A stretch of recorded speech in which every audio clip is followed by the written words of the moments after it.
Quelle vérité pour les IA génératives?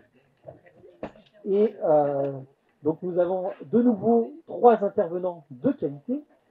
Raja Chatila, professeur émérite d'intelligence artificielle, de robotique et d'éthique à Sorbonne Basset, fondateur et CEO de Humano, geek dans l'âme. Il veut rendre la robotique plus attractive et fonctionnelle. C'est ce qu'il y a eu dans nos échanges il y a quelques jours. Enfin, Cathy Evans, docteur en philosophie morale, auteur d'un roman graphique sur l'apprentissage de l'IA pour l'UNESCO. Elle a produit sa thèse sur l'éthique des voitures autonomes auprès de Raja Chatila, ici présent.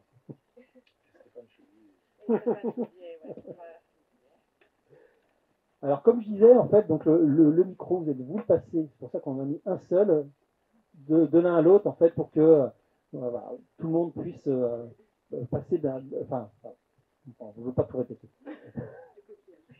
Voilà, le fameux coquillage. On va commencer par Raja. Quelle est la définition de l'IA générative? Quels sont les principes, les méthodes et les applications de cette technologie? J'ai 4 heures. Ah, on va dire quelques minutes. Bon, alors, sans doute qu'aujourd'hui, beaucoup de gens savent ce que c'est. Donc, l'IA générative, dont on parle beaucoup depuis que, effectivement, les systèmes génératifs,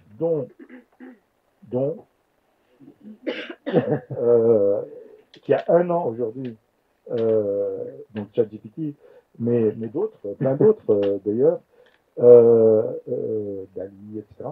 Donc, l'IA générative se distingue de l'IA qu'on utilise par ailleurs et depuis quasiment, disons, les années 2010 jusqu'à présent, qui est de l'IA prédictive. Donc, l'IA prédictive, qu'est-ce que c'est? C'est un système qui a été entraîné sur des données pour extraire des éléments de ces données, pas forcément des éléments qui sont définis par les êtres humains, mais qui sont dans les données, c'est ça qui est intéressant justement, pour en construire un modèle statistique. Des statistiques avancées, mais néanmoins des statistiques, c'est-à-dire que ce sont des modèles qui s'appuient sur des corrélations, sans aucune causalité. Donc ces modèles-là servent ensuite selon diverses méthodes d'apprentissage, supervisées, non supervisées, par renforcement, servent ensuite à, une fois que le modèle a été construit, à le consulter pour qu'il puisse prédire. C'est pour ça que ça s'appelle prédictif. Le mot prédiction n'est pas très adapté de mon point de vue, mais c'est la terminologie qui est utilisée dans le domaine. Donc prédire quelle sera l'appartenance d'une nouvelle donnée qu'on lui fournit par rapport aux éléments du modèle. Donc, s'il a appris à distinguer des animaux, eh bien, on lui donne une image d'animal, par exemple un chat, pour prendre l'exemple légendaire, et il va prédire que c'est un chat.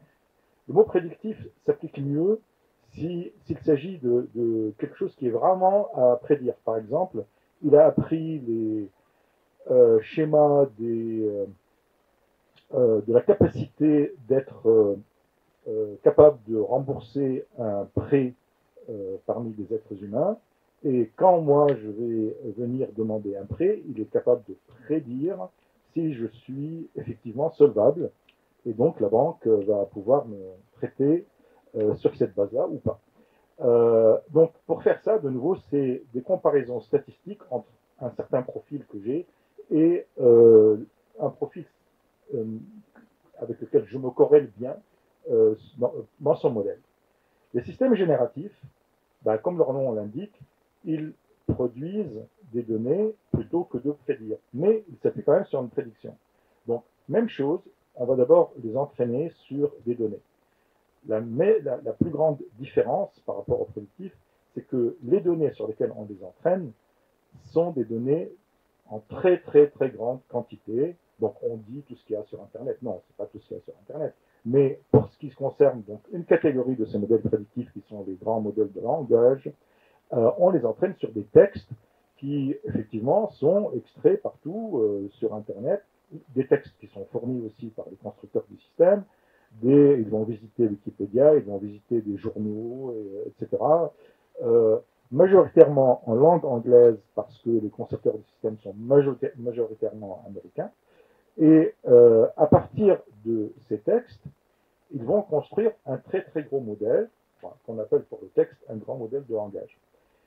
La démarche est la même, c'est-à-dire qu'il s'agit bien de construire un modèle statistique sur une très grande quantité de données. Mais ces données ne sont pas spécifiques à tel ou tel domaine, c'est tout. Donc, de ce fait, ce modèle est assez général et pourra être utilisé pour être consulté donc dans divers domaines, et pas juste pour reconnaître des chats et des chiens. Ce qui est important de dire, c'est que ces systèmes sont devenus vraiment aujourd'hui les plus performants et ceux dont on parle le plus en IA, parce qu'ils traitent du langage. Et donc, il faut quand même que je fasse une petite incidente, donc je ne vais pas passer mes cafards encore, mais une petite incidente. Le langage, c'est, bon, monsieur DIDA, le propre de l'homme. Eh bien non. Parce qu'il y a aussi des animaux, mais pas parce qu'il y a de l'IA. Donc, le langage, qu'est-ce que c'est? Ce sont effectivement, le langage qui est utilisé par l'IA, ce sont des issus de textes qui sont produits par des êtres humains. Pourquoi est-ce que le traitement du langage est un problème, a été un problème très très longtemps mal résolu par les systèmes d'intelligence artificielle? Parce que pour interpréter les mots que nous prononçons, les phrases que nous prononçons, il faut qu'on ait un certain contexte qui explique, qui nous dit que signifie tel mot et telle phrase, parce que c'est le contexte qui va être. Par exemple, si je vous dis le mot pomme, vous pensez aux fruits, vous pensez à la chanteuse, vous pensez à Adam et Ève.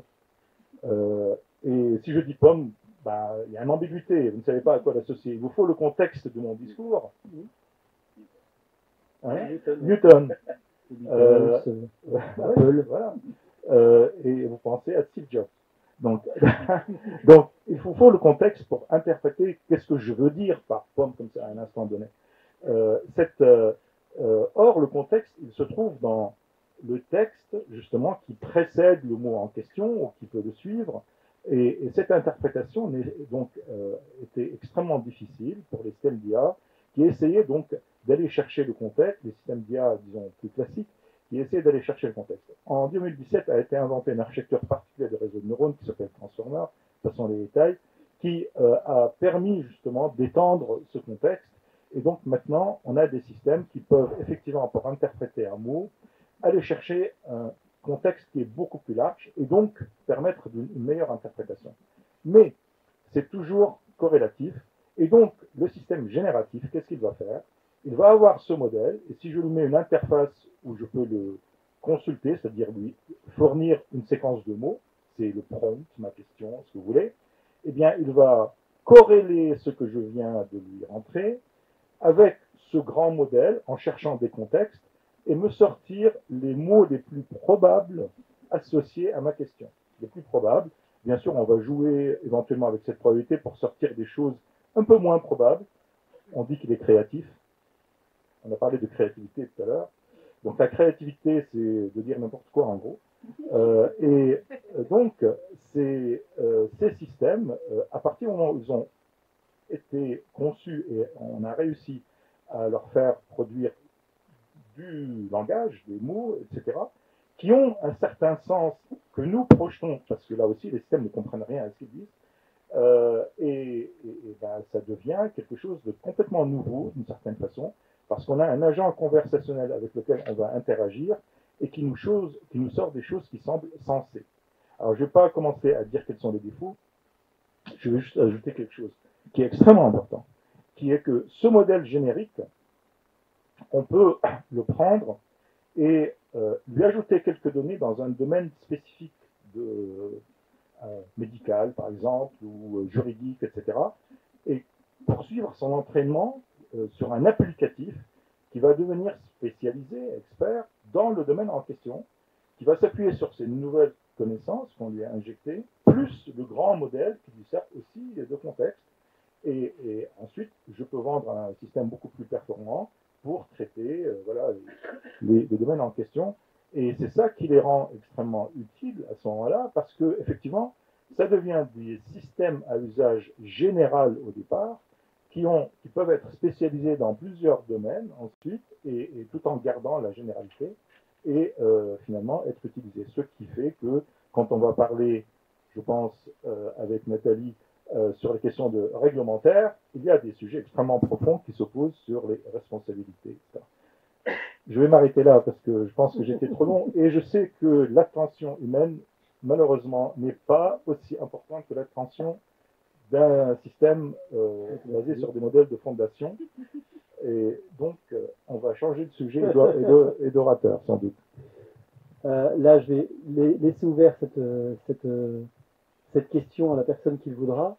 Dans quel secteur les IA génératives sont-elles utilisées à présent et pour quelle finalité? Ouais, je veux bien rebondir et apporter un éclairage complémentaire peut-être sur l'aspect technologie. Il y a un an, quelque chose a changé fondamentalement, c'est une interface. Cette technologie existe depuis 2017. Elle a évolué plusieurs fois et en tant que geek, développeur, programmeur depuis plus de 20 ans, la technologie, quand elle est arrivée, on a vraiment vu ça comme un truc incroyable. On a fait parler des robots avec les technos, c'était GPT-2 à l'époque, le 2, puis le 3. On a fait des trucs incroyables. Mais du point de vue expérience utilisateur, franchement, c'était pourri. Parce que c'était long, parce qu'il racontait un peu n'importe quoi, tout ça n'était pas bien guidé. Il y a un an, le truc qui a vraiment changé, c'est l'interface. Et là, moi, je voudrais vous apporter un éclairage différent, complémentaire, c'est-à-dire qu'il y a la technologie fondationnelle et le produit. Et ce qu'on utilise aujourd'hui, ce qu'on pense utiliser aujourd'hui depuis un an, a déjà changé quasiment toutes les semaines. C'est-à-dire que le produit qu'on utilise, qui s'appelle ChatGPT, qui s'appelle Claude ou qui s'appelle Bard, change toutes les semaines, puisque c'est un produit logiciel qui utilise des techniques qui sont des modèles fondationnels. Mais les modèles changent et l'interface, elle, n'a pas changé. Ce que ça projette pour nous, et une grande partie des discussions qu'on a eues aujourd'hui, que j'ai trouvé fantastiques, c'est l'intention qu'on lui prête. On a l'impression de parler, d'interagir, d'avoir une conversation avec un agent, comme s'il avait une espèce de mémoire permanente de ce que je suis en train de lui dire. Rappelons-nous, et Raja vient de nous dire, ce sont des modèles probabilistiques. On lui donne une entrée, il sort une sortie. Ce sont des modèles transactionnels. Le modèle qui a appris des connaissances du monde, il n'a absolument aucune mémoire de ce que je viens de lui dire. Or, la magie du produit ChatGPT, c'est de nous faire penser que c'est le cas. Parce que les techniques qui sont derrière permettent de mettre un historique de conversation. Je t'ai dit une petite chose, puis une seconde, puis une troisième, puis une quatrième, et tout ça, ça donne la chaîne de séquences et de mots et d'intentions sur laquelle j'attends l'information suivante. Et donc ça a vraiment changé. Les usages, les applications, il y en a des tonnes. Aujourd'hui, chez Humano, on fait du logiciel. Et une des particularités, c'est que ces technologies-là nous ont permis de créer des agents, littéralement, qui permettent d'assister des équipes sur des tâches qu'on peut trouver fastidieuses. Je vous donne un exemple. Un de nos clients aujourd'hui utilise nos agents pour leur faciliter la vie sur la réalisation de comptes rendus. C'est-à-dire qu'on est dans le cas du recrutement. Le métier du recrutement, c'est un métier éminemment humain. On parle et on essaie de matcher un job avec une liste de candidats. Pour faire ce métier-là, les recruteurs appellent des douzaines de candidats chaque jour. Leur job, c'est de comprendre s'il va y avoir un fit humain entre le candidat et la boîte dans laquelle on veut les placer. Pour garder une trace de tous ces échanges, aujourd'hui, le syndrome, c'est j'ouvre une page blanche, un document, je tape mon compte rendu. Ensuite, il faut que je l'envoie par mail. Donc, j'ouvre une nouvelle page blanche, je retape un compte rendu. Et tout le flow qui est qu'est-ce que j'ai appris sur la personne pendant cette conversation, ben, il est perdu en fait dans cette hérésie des outils qui sont des outils paléolithiques d'il y a 20 ans. Et avec ces techniques d'IA générative, on peut leur donner suffisamment de contexte de la conversation, on peut faire de la retranscription vocale, et on peut aider à structurer une partie de cette conversation-là et garder l'essence. Donc en fait, on leur facilite la vie sur le compte rendu, on ne supprime absolument pas le job initial qui est le relationnel, comprendre ce qui se passe dans la tête des gens. Et puis surtout, à la fin de la semaine, citation d'une de nos utilisatrices, j'ai l'impression, à la fin de la semaine, d'avoir mis noir sur blanc tout ce que j'ai fait dans la semaine, et je rattaque la semaine suivante avec une liste de cours toute faite. Donc ça, c'est des utilisations, des applications concrètes. J'ai des tas d'autres choses à dire, Frédéric. Cela dit, sur la forme, je pense que c'est vraiment un point sur lequel j'aimerais revenir encore après. ChatGPT et toutes ces interfaces conversationnelles, on leur prête une intention. Et ça, c'est vraiment quelque chose de fondamentalement différent.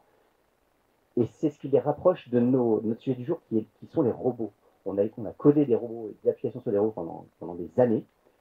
Et ce qui est assez intéressant, c'est qu'aujourd'hui, le problème principal des 10 dernières années, qui était de créer des applications intéressantes sur des robots, est complètement résolu par ces systèmes d'IA générative.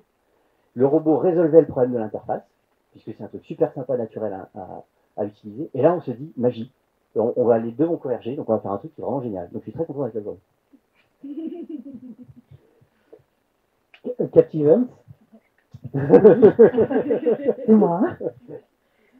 Comment peut-on évaluer en fait la qualité, la fiabilité, la pertinence d'une IA générative? Ok. Encore, est-ce qu'on a 4 heures, quoi? Parce que, surtout si on demande à un philosophe moral de traiter cette question, c'est compliqué.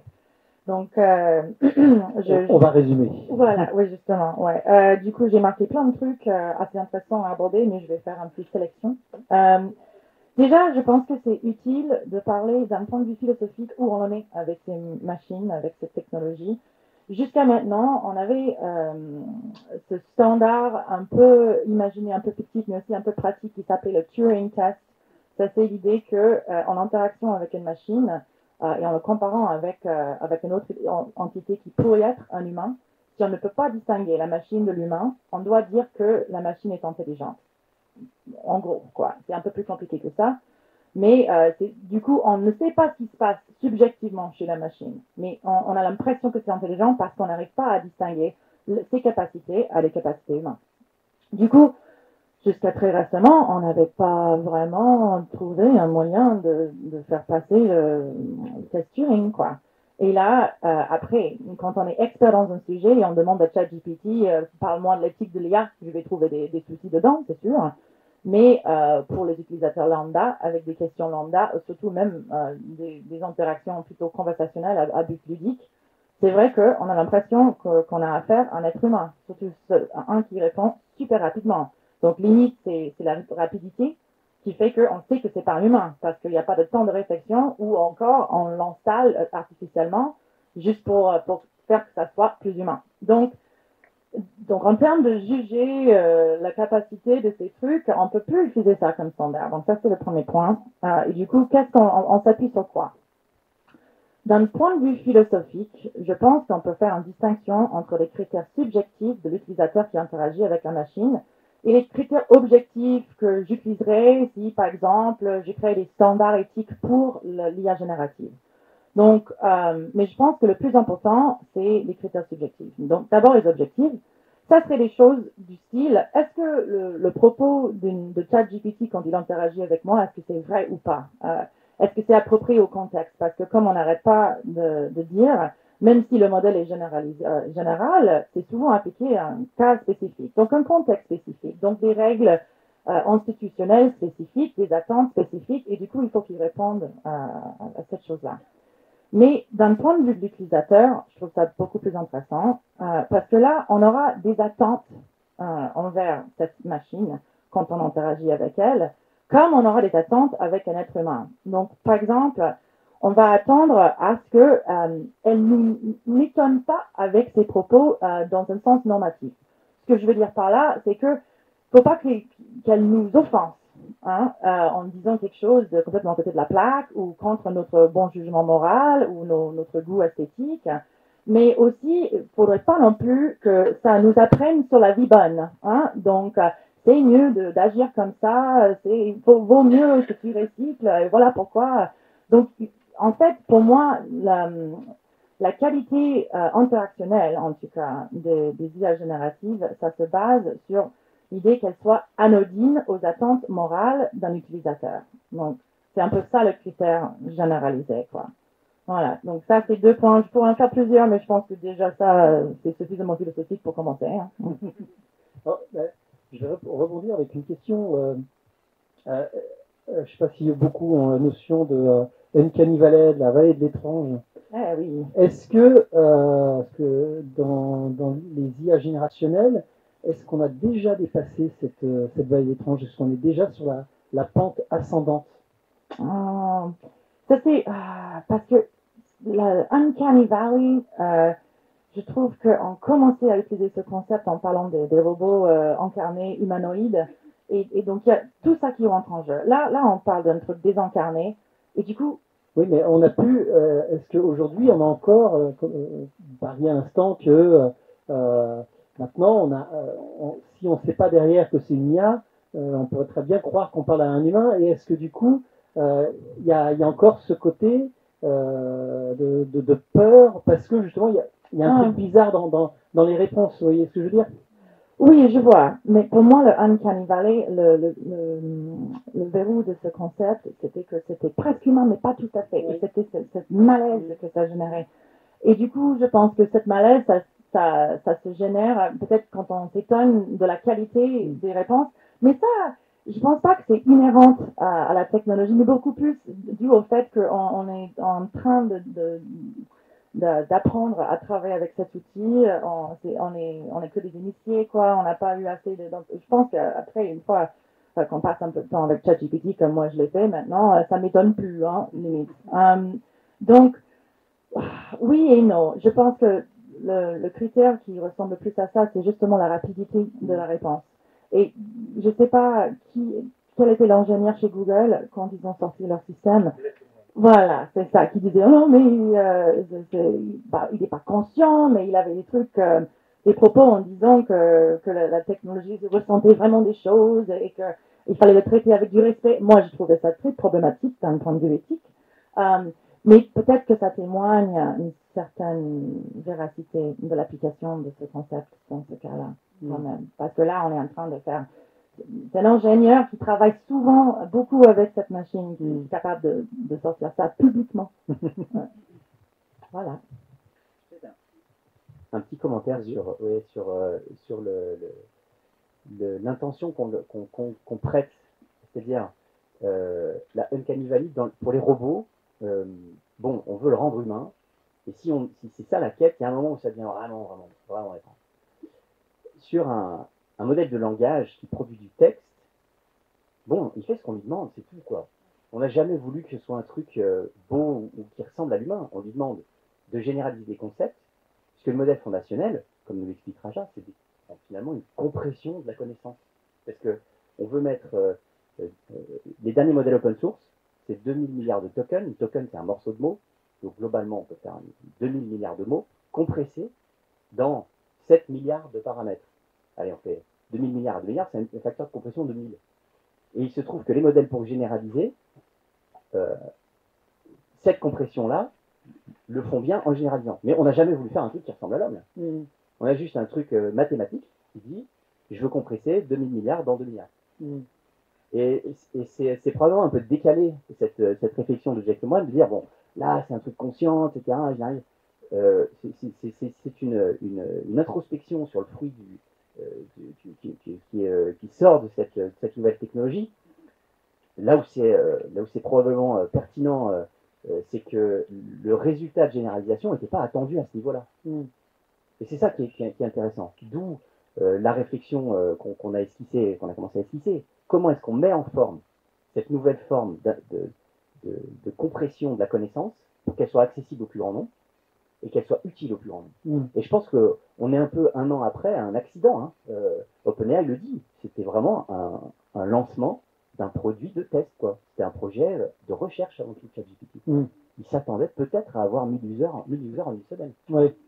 Et donc, ils ont tapé dans le mille, quoi. Maintenant, toutes les intentions qu'on leur prête, probablement que c'est des choses qu'on découvre. Alors, il y a peut-être un truc, effectivement, sur Uncanny Valley, etc., parce que les faits nous rapprochent finalement de cette intention qui est arrivée sans qu'on la cherche vraiment. Oui, Raja.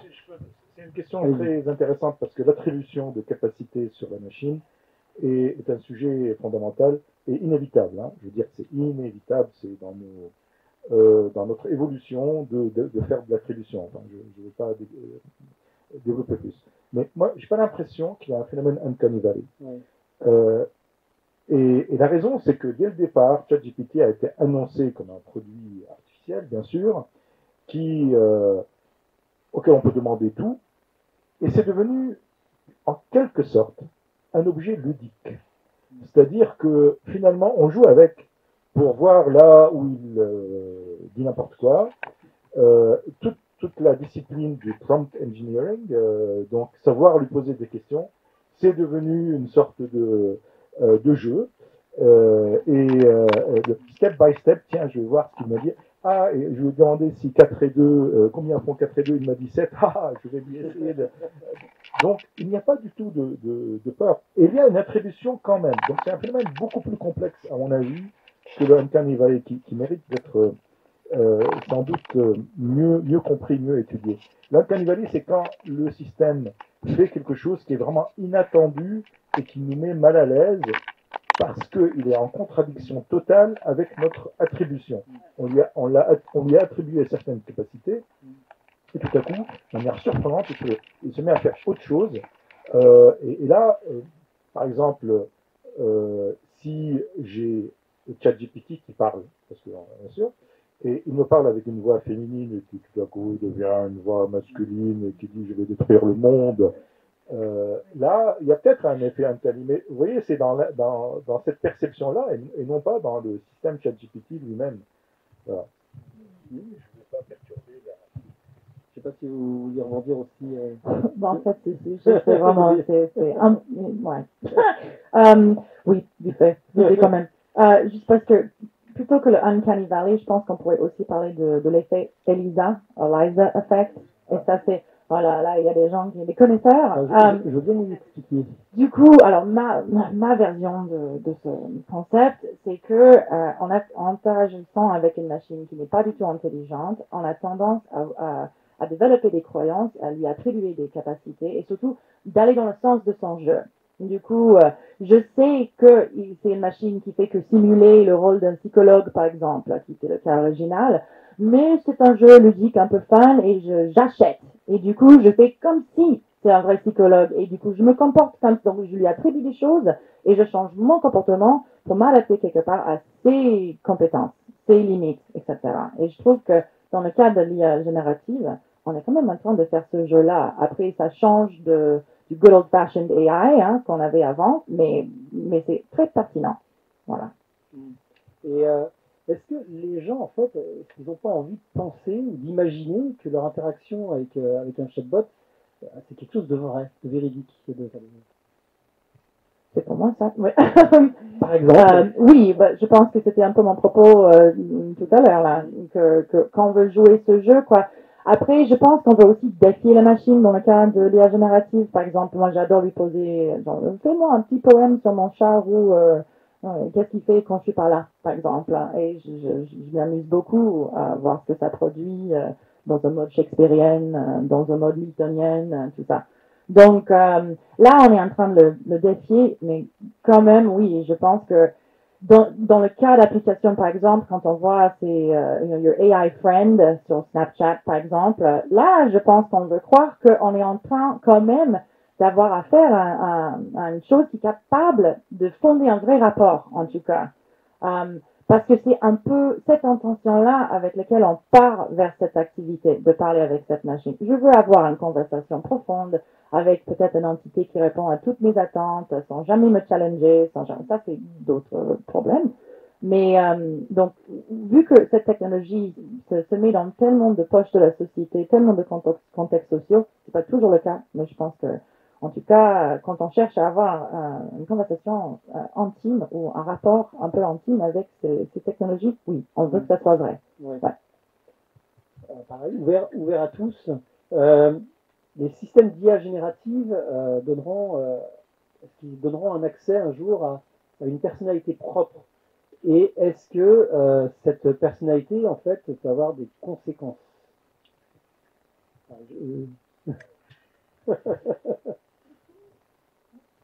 Voilà. Je vois en tout cas que c'est bien, ça fait réagir tout le monde, c'est très bien. C'est super de poser cette question entouré de robots. Oui. parce que l'IA générative, tu nous introduis la question avec l'IA générative, je pense, enfin, littéralement, c'est un composant dans ce challenge général de faire un robot qui est une présence interactive avec une forme d'autonomie, on en a parlé tout à l'heure, une forme d'autonomie, mais littéralement l'IA générative en tant que telle est un composant technologique qui n'a aucune autonomie. Donc c'est inclus dans un système beaucoup plus global qui doit simuler cette forme d'autonomie et donc probablement représenter cette personnalité, etc. etc. Donc tout ça, je pense qu'il faut le projeter dans un usage. À quoi ça sert? Pourquoi est-ce qu'on veut vraiment le faire? Quand on a évoqué ce matin des cas d'usage du robot Buddy, dans l'assistance à la personne, dans de la surveillance ou de l'assistance de personnes en situation qui ont besoin d'aide, eh bien oui, là, ça fait du sens. Parce qu'en fait, on a besoin de créer une interface. En tout cas, c'est pertinent d'explorer cette piste-là, de dire qu'il y a un objet qui a une forme d'autonomie qui est capable de se rappeler d'un historique d'interaction. Et ce n'est pas l'IA générative qui apporte ça.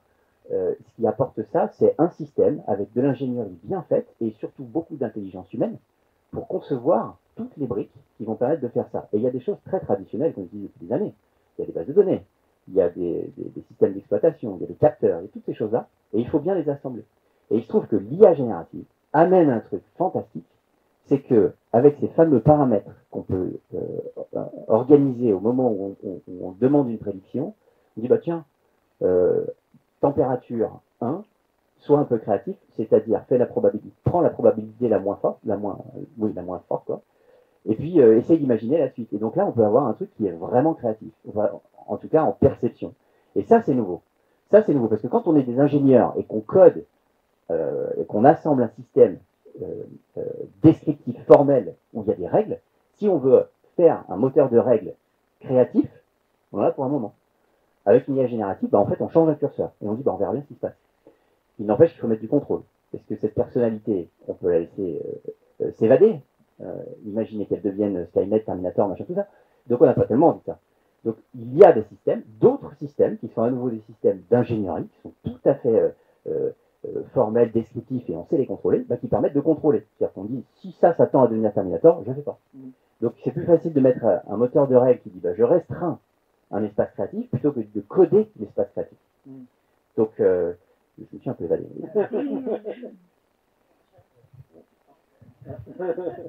Bon, alors, je veux dire des choses qui ne sont pas gentilles. Je l'annonce. Tout à l'heure, on a posé la question, est-ce qu'il y a des capacités humaines que les systèmes d'IA nous ont fait perdre? Elles nous ont fait perdre notre esprit critique. Et alors, je m'excuse, mais moi, quand j'entends personnalité pour une machine, non. Non. On utilise des termes qui ont un sens pour les êtres humains. On les projette sans aucune distanciation, sans aucune critique sur des machines qui fonctionnent sur des algorithmes statistiques. Et on fait comme si, effectivement, ces machines avaient une personnalité humaine. Je vous rappelle que le mot éthique, ethos en grec, signifie caractère, et mœurs, moralis en latin, et que Aristote a été mentionné plusieurs fois, Platon, Socrate, etc. On parlait de l'éthique des vertus chez les Grecs qui était basée sur l'idée que si chacun avait un certain nombre de caractères, c'est-à-dire personnalité, caractères vertueux, eh bien, on aurait la vie bonne, c'est-à-dire qu'on s'entendrait bien et on vivrait bien ensemble. Or, on commence à projeter ces termes de caractère, de personnalité sur des machines qui ne comprennent rien du tout à ces notions-là, qui n'ont aucune idée des valeurs humaines, et après, on va les traiter un peu comme, eh bien, effectivement, voilà le robot gentil, voilà le robot méchant, etc. Mais tout ça, ce sont des approximations. Et ces approximations, une fois qu'on a commencé à les utiliser, on va oublier que c'était des approximations. Et on va tomber dans notre propre piège langagier qui nous amène à effectivement projeter des capacités qu'elles ne possèdent pas sur les machines, y croire et finalement nous mettre à leur niveau. Moi, je ne suis pas tout à fait d'accord avec l'idée qui dit que une machine et un être humain, c'est pareil, parce qu'on fait partie du monde. C'est vrai que le taoïsme, et les kami, etc., où est Emmanuel, je suis bien d'accord. Il n'empêche que les êtres humains ne traitent pas les objets conformément à cette théorie, d'accord? Donc la table, elle a peut-être un esprit, mais personne n'est gêné si elle se casse sauf son propriétaire. Donc il faut peut-être revenir un peu à un certain nombre de fondamentaux sur ce que signifient les mots qu'on utilise, qui pour ChatGPT n'ont aucun sens, mais pour nous devraient en avoir. Alors, rapidement, parce qu'en fait on est en train de dépasser le temps, mais non, pas de problème.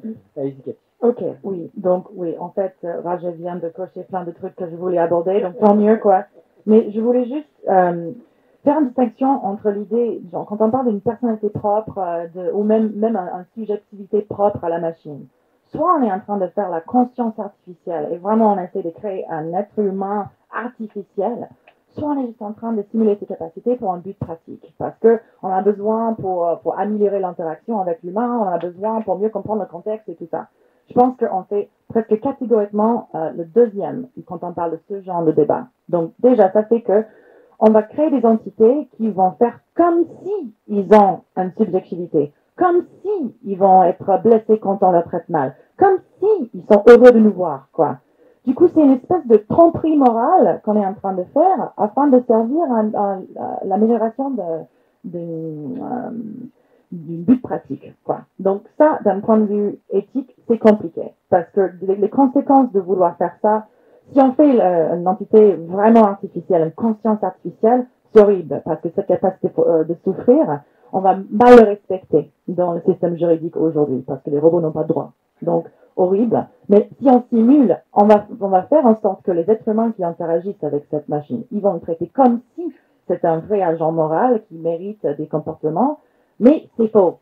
Du coup, dans les deux cas, c'est problématique d'un point de vue éthique. Et puis finalement, pour ce truc de devenir Terminateur et tout ça, quoi, je pense qu'il ne faut pas oublier, et je pense que même, vous l'avez dit, les IA génératives et toute IA n'a pas de fondement téléologique.